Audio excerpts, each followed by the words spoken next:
right, welcome to the She Wins podcast. I'm your host, Heather Sumlin, and today I have Taylor Davis. Hi. Taylor is the current Miss Texas USA. Oh my gosh, it still doesn't feel real, even though we're like 6 months in. Oh, I remember being there. I know. It was surreal. It was just, I remember thinking I was going to be like bawling and crying during that moment, but the entire time I just kept going, I can't believe it. I can't believe it. I can't believe it. Just shock. Well, you won Miss Dallas. Mm-hmm.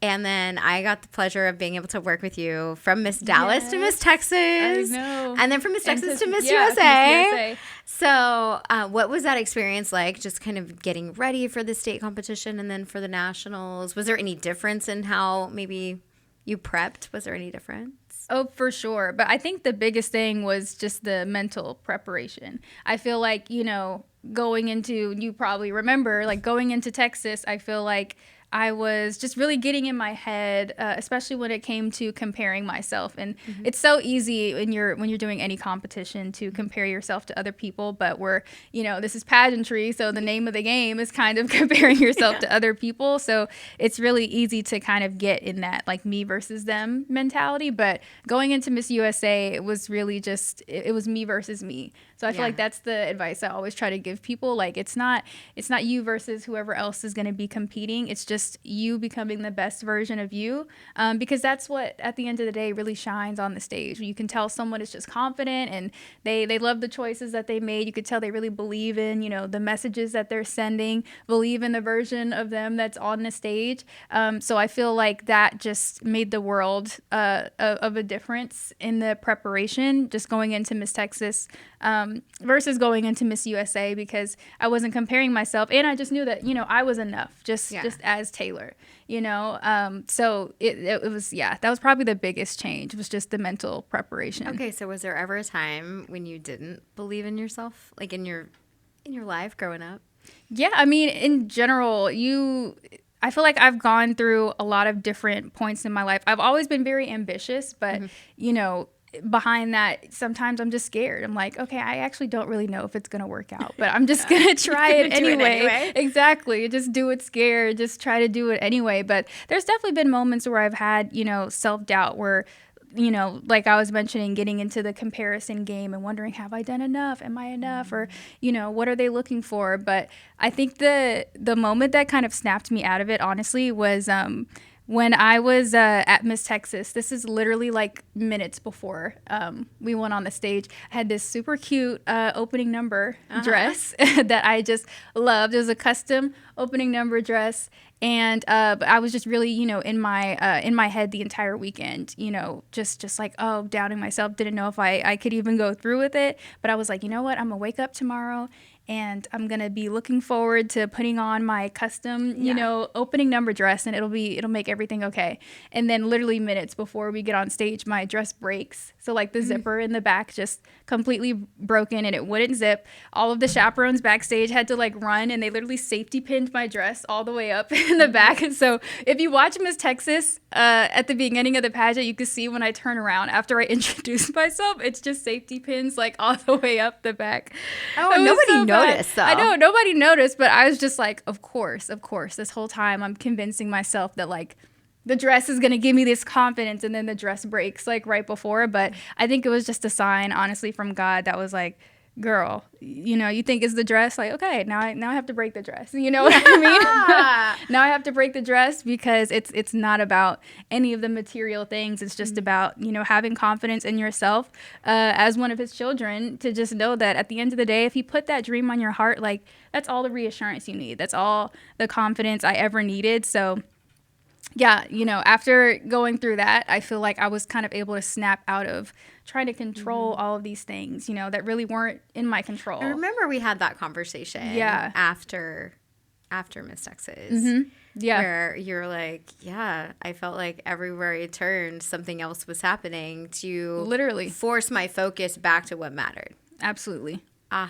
Absolutely. I feel like it was all so intentional. I was worrying about, so many things I felt like were going wrong, or it's just not what I envisioned, or, obstacles or setbacks and things like that. But it was all just part of the larger plan, just I think to teach me that none of those things really mattered. It's just about you, your character, being the best version of you on the stage. And believing in yourself, because that translates. That's what the judges, I think, want to see, is someone who doesn't necessarily have everything 100% together and is super perfect, but you're real and you connect with people, and you're someone that people can feel inspired by.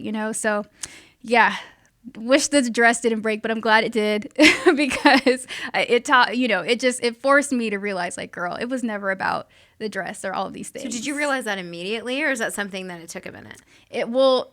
Like the lesson, I was about to say, wait, the dress or? Yeah, well, the dress broke. Like, we knew that right away. Yeah, no, the lesson, like how. No, it was, I think, just reflecting on it afterwards and just getting through it and having the moment of realization after just kind of the initial craziness of everything died down. But just realizing in hindsight, I was like, oh my gosh, I spent all of that time worrying about all of these things that I thought were just going to be make or break, and they really didn't matter.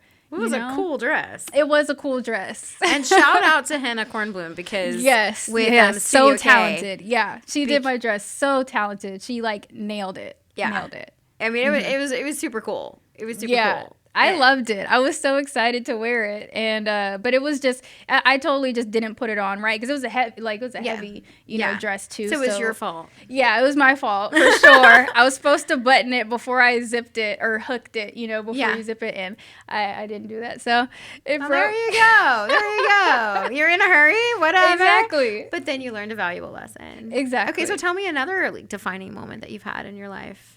So it might be helpful for people. Yeah, I think I go back to my experience at Howard, and there's something on Howard's campus where that was kind of, I guess, a thing we would all call, like, what was your first Howard no? Your Howard no. So your first rejection is a... Exactly. Your first true rejection. You get there and you're like bright-eyed and it's college and everyone is so excited, and you start, applying to be, I don't know, members of an org, or you try out for a dance team or something like that. And at some point you get your first rejection and you're like, oh my gosh, I'm not used to that. Or, because a lot of people that go there just are used to being very ambitious and come there to do the same thing. So you get there and you're kind of humbled for a second. And so my first Howard no was when I didn't make the dance team my freshman year. And I just remember, I remember it was something out of a movie, because you go to the audition, you get cut, and then it was pouring rain while it was happening, and I had to walk all the way from the gym to my dorm just in the in the rain. Exactly. Oh, that is such a movie moment. Rain. I was just okay, I'm devastated, and I'm exactly, drenched. And you're and I just got here, and it's not going how I thought it would.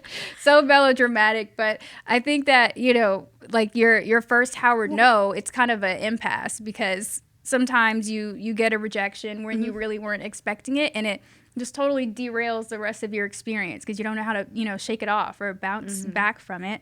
So that was kind of a lot of when I was building my platform going into Texas and USA, kind of stemmed from, how do you bounce back from a no? How do you handle when things don't go your way, or when you're really disappointed? You really thought you had it and then it didn't happen, because those are the moments that really define your character. You can short yourself, I think, or just really cheat yourself of opportunities just being too scared of getting, a no. So you have to embrace it. So what happened to you? So you didn't get it. You were drenched. You were so frustrated. So then what? Right. Then I just came back and I competed, or not competed. I tried out again and made the dance team again that next year. But it even branches further than that, because my junior year was 2020, so we all got sent home. Right, I don't know if y'all remember something that happened in 2020, March of 2020. We all got sent home, and this was the year before.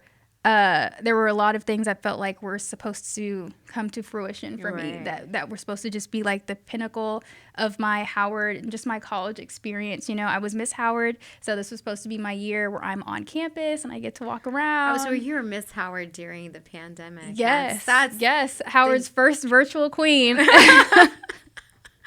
so then, how did you adjust? Did you go back to school, or were you virtual from home? We went back.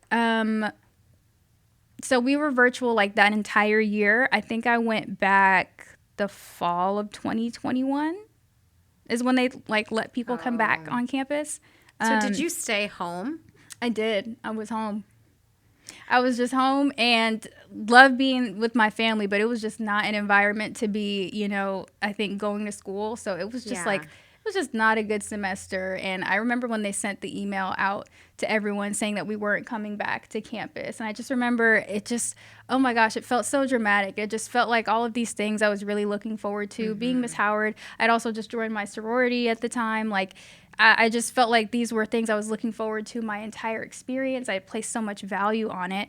And then all in a moment, it was like, I don't even get to reap any of the, The work or benefits, any just I don't get to enjoy the things that I thought was just going to make all of these experiences worth it. And I was so devastated. I was like crying, in my room. And I just thought that all of these things that really defined my experience, and I think even defined Taylor at the time, just felt like, well, then what does all of this mean? Like, what's it for? Exactly. What is all of it for? And that was really a moment where I realized, you can't put that much value on any singular experience or any singular attribute, quality about yourself, anything that you do. Even though I think, being Miss Howard and even being Miss Texas, I'm like, this is definitely the coolest thing I've ever done, in my life, I think. And I will forever be so grateful. But it's not an experience that I think is my entire identity. No. And I think that's one of the reasons why I've been able to stay just kind of so leveled and so focused. And so I want to say grounded just throughout this entire pageant journey is that it's never been, just the only thing that I do or just something that I feel like is my entire identity or holds any real value in terms of my worth. So I think going through that at Howard where we're all sent home, right? You stripping all those things off. Who cares? Doesn't matter if you're Miss Howard when you're at home. It doesn't matter. It doesn't matter what. Y'all zoom in and meet Miss Howard. Right? Exactly. It doesn't matter what Greek organization you just joined. Everybody's at home, and so it just. But I feel like I really needed that because I really do think that these things became like a measure of how great Taylor's, college experience was and how great Taylor was instead of, the things that really mattered, So it was almost like an idol to you. For sure. I think so. Yeah. For sure. So I think I needed that moment to level set and remind myself that, it's when I first thought, oh my gosh, it just felt like my life is over. Like all these things, it was just I'm like, it really was never, they were important to me. Not to understate it, and there are things that are still very meaningful to me, but they never defined, who right. I was or what that journey was supposed to be, So what's being Miss Texas USA like? Oh my gosh, it depends on the day, depends on the hour. Well, I feel like work full time too. So do. You're doing both. I always tell people, I'm like, yeah, really pageants are my side gig. Yeah. Just a really expensive side gig, but yeah, I mean, being Texas has just been like the biggest blessing of my life. I mean, it just was truly a dream come true, something that I had looked forward to for so long, and the experience, it's been more than I could have ever asked for, just from the people I've met, the rooms I've been able to be in, the events and just the impact, you know what I mean? We just did an event during Christmas time in Kerrville, which is, I think, definitely been my favorite event that we've done so far. We partnered with the Salvation Army in Kerrville and then also the CJ Stroud Foundation. And we, this was obviously an area that was impacted by the flooding that took place last summer. So just getting to interact directly with a lot of people in that community was, it was a reminder. I'm like, this is why, right. Title holders exist. I think it's just seeing the little girls' faces, light up when they see me. We had Miss San Antonio there as well.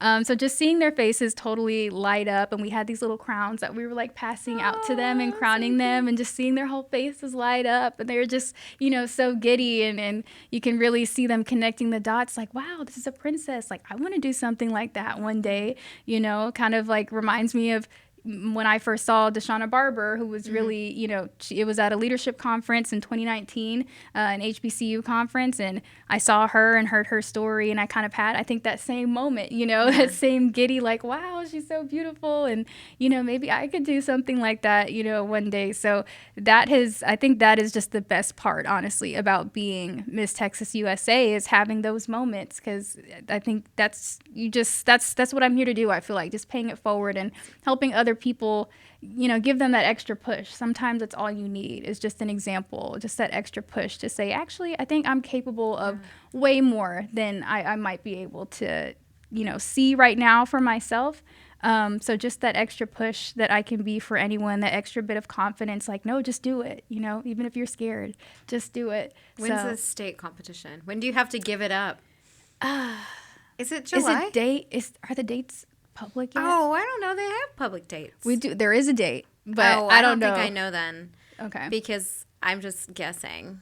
It's usually the same time every year. It's going to be in the summer. Sometime in the summer. Yeah. It'll be in the summer. Okay, perfect. So how do people sign up if they want your job? So you can go to Miss Texas USA on Instagram or Facebook. We'll post everything there. TPG Productions as well, which is Will, our director. That's his production page. So all of the major updates will go there as well. And then you can go to misstexasusa.com to find, like, once the date is official.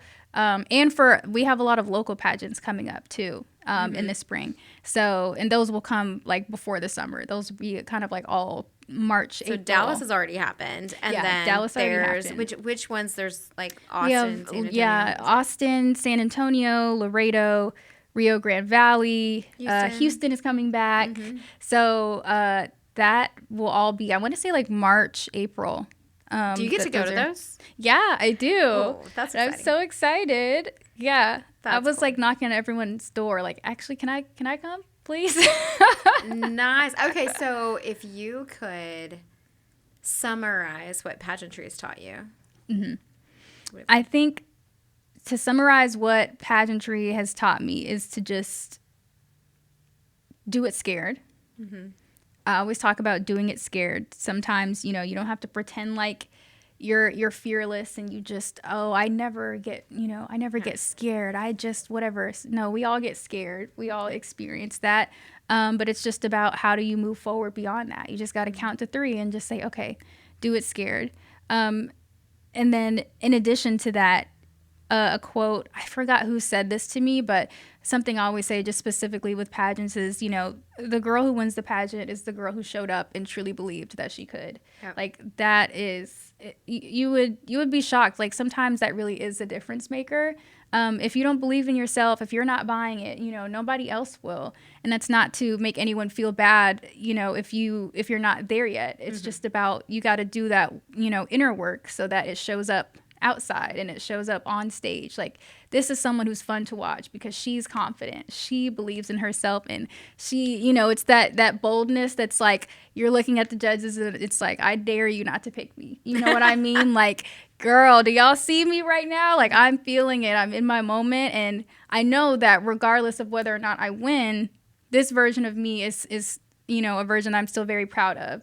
And I'm proud of the work it took to get to this stage, so just having that confidence in yourself, and the belief that you are there at that specific time for a specific purpose, that pageants, I feel like, really forced me to truly get in the habit of just, betting on myself. You know what I mean? Like, you just got to do it. You just got to do it, because if you don't believe in yourself and advocate for yourself and take that push, no one's going to do it for you. So pageants literally forced me, to do that. And I think that's been the kind of 2 biggest lessons, 2 biggest takeaways, really. All right, Miss USA. Yes. We haven't really had a chance to talk a lot since then, so catch me up. Like, what was that like? Do you have any fun stories? Like, yeah, oh my gosh. Spill. It's like such a blur. The way the week went by so fast. It's crazy. It's still like, just random piece of advice for anyone who goes to Miss USA in the future, like enjoy every moment. Truly, truly soak up every moment. It's going to be super hectic. You're going to be, early mornings, late nights, but it was really honestly a blast. And I wish I had just kind of stopped and smelled the roses for a second. It was such an honor to be there. And you're so worried about where you have to be and trying to represent your state well. Like, take a moment and really be grateful and appreciate, where you are. I can't even think of stories from Miss USA because it's like all a blur right now. But it was meeting, the other women representing the other states was so fun. We had such a great time together in rehearsals, like learning the dance together. We danced to, what's the song? Tate McRae, Just Keep Watching. That song is going to be like forever stuck in my brain. I'm going to always think of Miss USA when I hear that song. Oh, here's a good story, Miss USA story. So my state costume, which I loved, was actually my Plan B costume because my original costume just never showed up. And we didn't, you ordered it or something and it just didn't arrive in time. It just didn't arrive. It wasn't going to arrive in time. So it was like, we got a refund for it. But I was like, I don't want a refund. I want my costume. And it would have been a cool costume. It would have. It would have been really cute. But I do really love the costume that I ended up wearing. And it was actually a costume that I borrowed from Heather, who is, not competed. Me. Yeah, not this. Not I said me. Heather. This is a different Heather. I do not have costumes just hanging out in my closet. Yeah, different Heather. Heather Black, who's competed a lot in the Dallas area. And this was a costume that she used for a different state competition where she was Republic of Texas. And so I had reached out to her way before the pageant because we knew that the timelines were going to be tight. And I was just like, talk to me about this costume. Like, could I take it to Miss USA with me if I need to? Oh my gosh. So it was always my plan B. But then when my, the costume I was supposed to have fell through, so this backup costume was still in Dallas and we were all in Reno. So my dad had to fly from Reno to Texas, but the costume is huge, so it was too big to ship. So he flew to Texas and then drove it all the way back to Reno. It was massive. Like back to back. Yeah, it was like 40 pounds or something. It was super huge. cool. It was huge. I loved it. It was so cool. But I was, oh my gosh, backstage, because, I'm Texas, so I'm at the end of the alphabet. Yeah. And I just remember back there being like, Lord, if you just help me get through this. I was like, if you just help me, my back was killing me. It was so heavy. It was like a workout before a fitness competition. Yes, it was so, oh my gosh. I was like, please, if you just get me through this, I won't ask you for nothing else. Oh my gosh. Yeah, so that's a crazy story. I always have to shout my dad out because he was definitely dad of the year that weekend and made sure I got my costume on time. So, but I'm thanks, glad you Dad. had a backup. I think that's a huge. Yeah. Mm-hmm. I mean, it's something to consider because I think a lot of times girls don't have a backup plan. Oh yeah, have not a plan for B their for gown, everything. not for their and you need to have a backup to every ounce of wardrobe. Oh, absolutely. I had everything, a backup gown, backup swimsuits, backup costume. Mm-hmm. And then just like I brought so many things that I ended up not even wearing at Miss USA, but you I had a whole backup. I was ready for it all. I was ready for anything. I was prepared. There anything that shocked you about either Miss USA or even just being Miss Texas? It's a good question. I think, on the Miss Texas front, what shocked me and what continues to shock me is like, sorry, it's a nasty noise to make in the mic, but what always shocks me is how much some people really do care and really are inspired and impacted, even if they aren't super into pageantry. Just seeing someone, go for a goal and being very persistent in that journey, seeing it pay off, like it really means a lot to people. And I even noticed, I'll be at the airport and I'll have my crown box with me and someone will say, oh, what's that? And I'll say, oh, it's my crown. I actually do pageants. I'm Miss Texas. And the way people's faces just light up, they're like, that is so cool. Like that is really an amazing thing that, that's something that you went out for and you went out and did it. Like that's really inspiring. Let's get a picture. I'm like, sure, I do not look like Miss Texas right now, but I'll take a picture with you. But yeah, it just always, it doesn't, I just have those moments a lot where I'm reminded, like, I do feel like sometimes I'm just meant to interact with certain people at a very specific time, because a lot of people, you know, are scared, like, just the idea of being on stage. It's scary for people. Exactly. It's scary, let alone, you know, in a swimsuit or in 6-inch heels or something like that, in your gown. Like, just the willingness to put yourself out there and just say, you know what, this is me.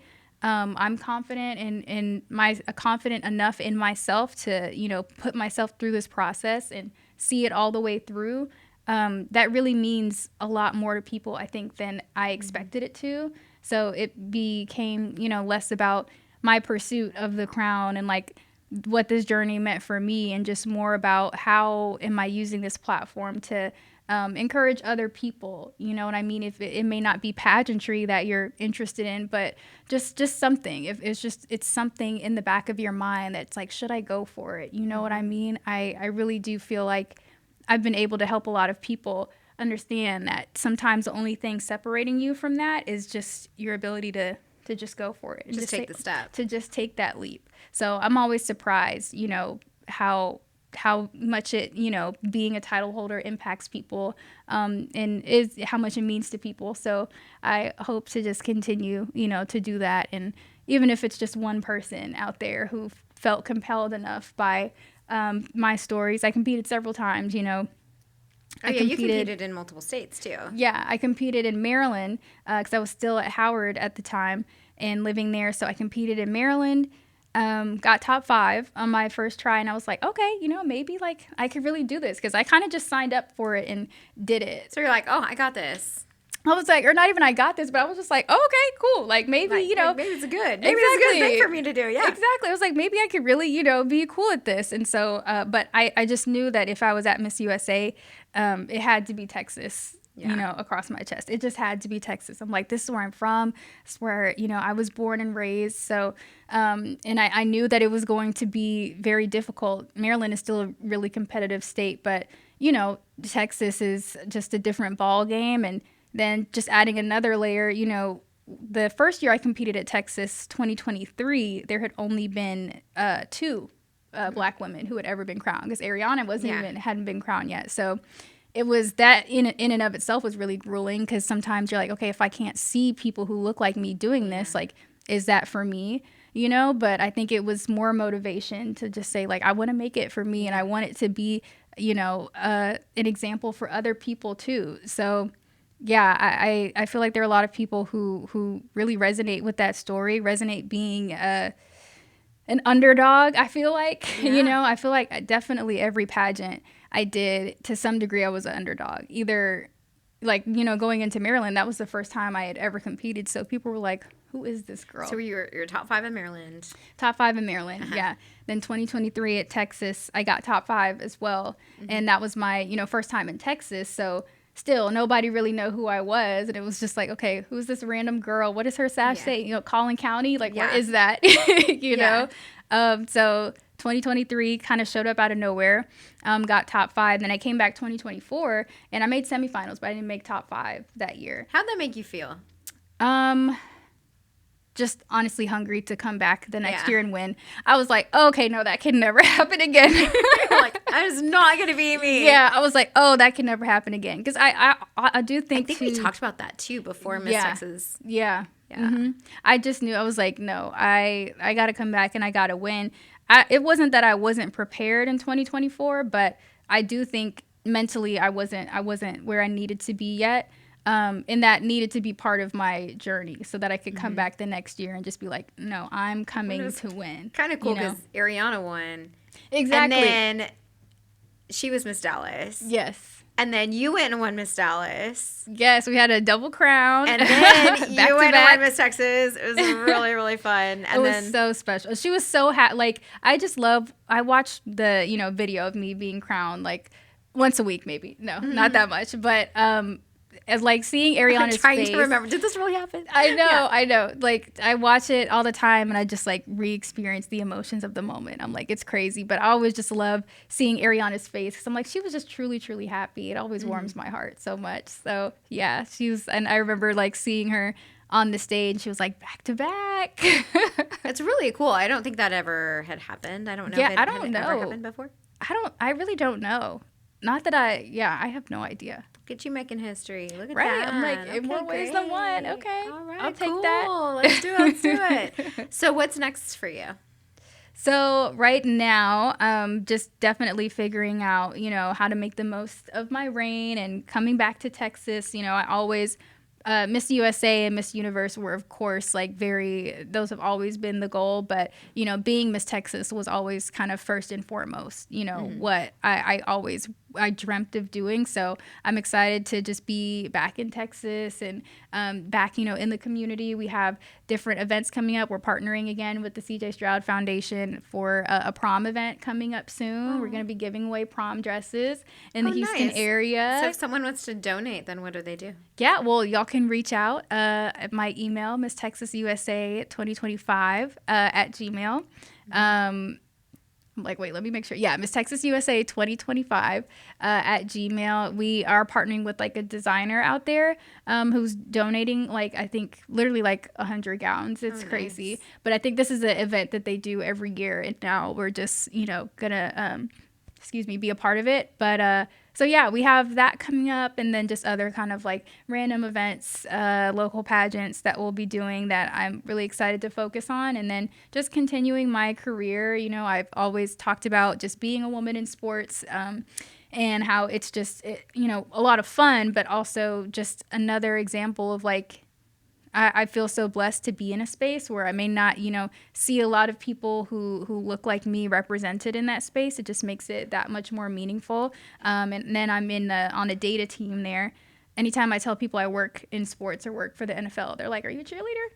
I'm like, "Close." Data analyst. Yeah, super close. Right, close. So just to even be in that space, it's so fun. That's interesting. So it's automatic assumption is you must be a cheerleader if you're working for the NFL. Yeah, that's every time I tell someone, "Oh yeah, I actually work in sports. I work for the NFL." They're like, and I know that it don't mean any harm by it, but the question. But it's just that's what. Always. It's men, women, everyone will just, "Oh, is a cheerleader?" I'm like, "No, but I do." I'm like, "I used to dance. I love, the cheerleaders." That's great. I would love to be an NFL cheerleader. I would love to be an NFL cheerleader. I can't, but, right.